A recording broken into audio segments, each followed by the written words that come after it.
Hello, everyone. If you've ever wondered why group gatherings can be particularly challenging for those who have endured narcissistic abuse, this video is for you.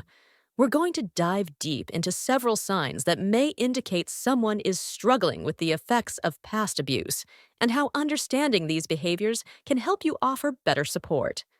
Let's explore these signs in detail. Number 1. Hypervigilance. Have you ever observed someone who seems unusually alert and jumpy in group settings? This behavior is often a result of hypervigilance, especially if they've experienced narcissistic abuse. Hypervigilance is a heightened state of awareness where an individual is constantly on guard for potential threats. For someone who has been abused by a narcissist, this is a deeply ingrained survival mechanism.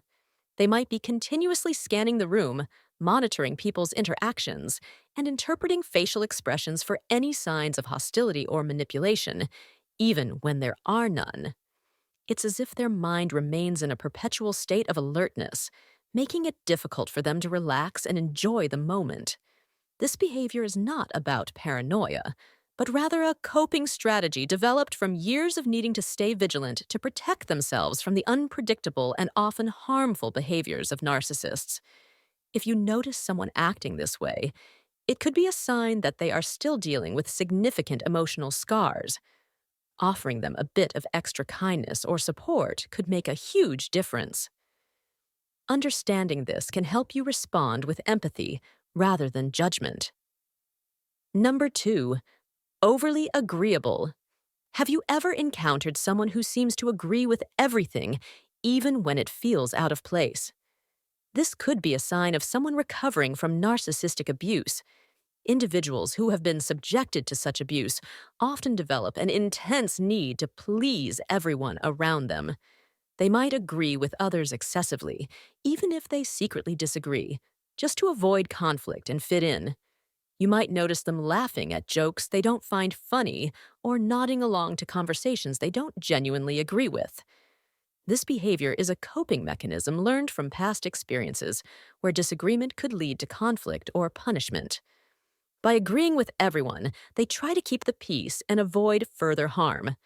If you see someone displaying this behavior, recognize that it might be rooted in deep emotional trauma rather than insincerity. Being patient and supportive can help them feel more secure and accepted. Number 3. Avoidance of attention. Have you seen someone who consistently avoids being the center of attention, even in friendly group settings? This might be indicative of someone who has suffered from narcissistic abuse. People who have experienced this type of trauma often shy away from the spotlight and prefer to remain in the background. They might avoid speaking up or deflect attention away from themselves.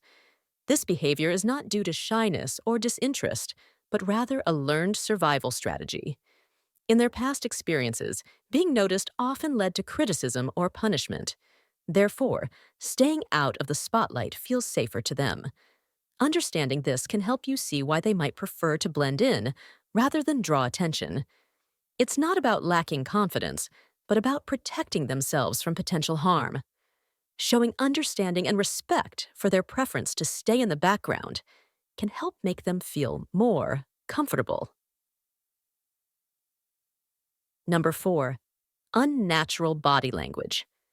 Have you noticed someone displaying unusual body language, like constantly crossing their arms or avoiding eye contact? This could be a sign that they've endured narcissistic abuse. Body language often reveals more about a person's internal state than their words. Survivors of narcissistic abuse might exhibit strange or defensive body language as a way of creating a barrier between themselves and others. They might cross their arms frequently, avoid eye contact, or fidget constantly. These actions are not random habits, but subconscious signals of their inner discomfort and distrust. It's like their body is saying, "Stay back, I don't feel safe." If you see someone exhibiting these signs, understand that they might be dealing with significant emotional pain. Their behavior is about protecting themselves rather than being rude or disinterested. Being patient and supportive can help them feel more secure and understood. Number 5. Overly polite or formal. Have you observed someone being excessively polite or formal, even in casual settings? This might be a sign of someone who has experienced narcissistic abuse. To avoid potential conflict, individuals who have endured such abuse often adopt an overly courteous demeanor. They may use excessively polite language, adhere strictly to social norms, and avoid any behavior that could be perceived as impolite or confrontational. Their interactions might seem stiff or unnatural. This behavior is a coping mechanism developed to avoid negative consequences. They learned that maintaining a polite and formal demeanor could help them avoid conflict or punishment. If you notice someone acting this way, it's essential to understand that their behavior is about avoiding conflict rather than being insincere. Offering a bit of empathy and understanding can go a long way in making them feel more at ease. Number 6. Frequent apologies. Have you met someone who apologizes frequently, even when there is no apparent reason to do so? This behavior might indicate that they have suffered from narcissistic abuse. Individuals with this background often feel a strong need to apologize constantly to keep the peace. They may say, "I'm sorry," for minor inconveniences or even things that are not their fault. This pattern stems from a deep-seated belief that they are always at fault and must appease others to avoid negative consequences. This frequent apologizing reflects their fear of upsetting others and their learned response to avoid conflict or punishment. If you notice someone apologizing excessively, understand that this behavior is a result of past trauma. Being patient and reassuring can help them feel less anxious and more secure. Number 7. Sudden withdrawal. Finally, have you ever seen someone abruptly withdraw from a group without any warning? This might be a sign of someone who has experienced narcissistic abuse. Such individuals often feel overwhelmed by social dynamics and might retreat to a quiet space or leave the gathering altogether. This sudden withdrawal is a coping mechanism to regain a sense of control when social interactions become too overwhelming. It's not about being antisocial or rejecting the group, but about finding a safe space to avoid further emotional distress. Understanding this behavior can help you see why they might need to step back.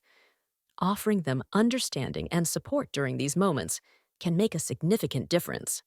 By recognizing and understanding these signs, you can offer better support and empathy to those who are dealing with the aftermath of narcissistic abuse. Everyone has their own way of coping, and a little kindness can go a long way in helping them feel safe and supported. Thank you for joining us today. Let's continue to learn and support each other on this journey towards understanding and healing.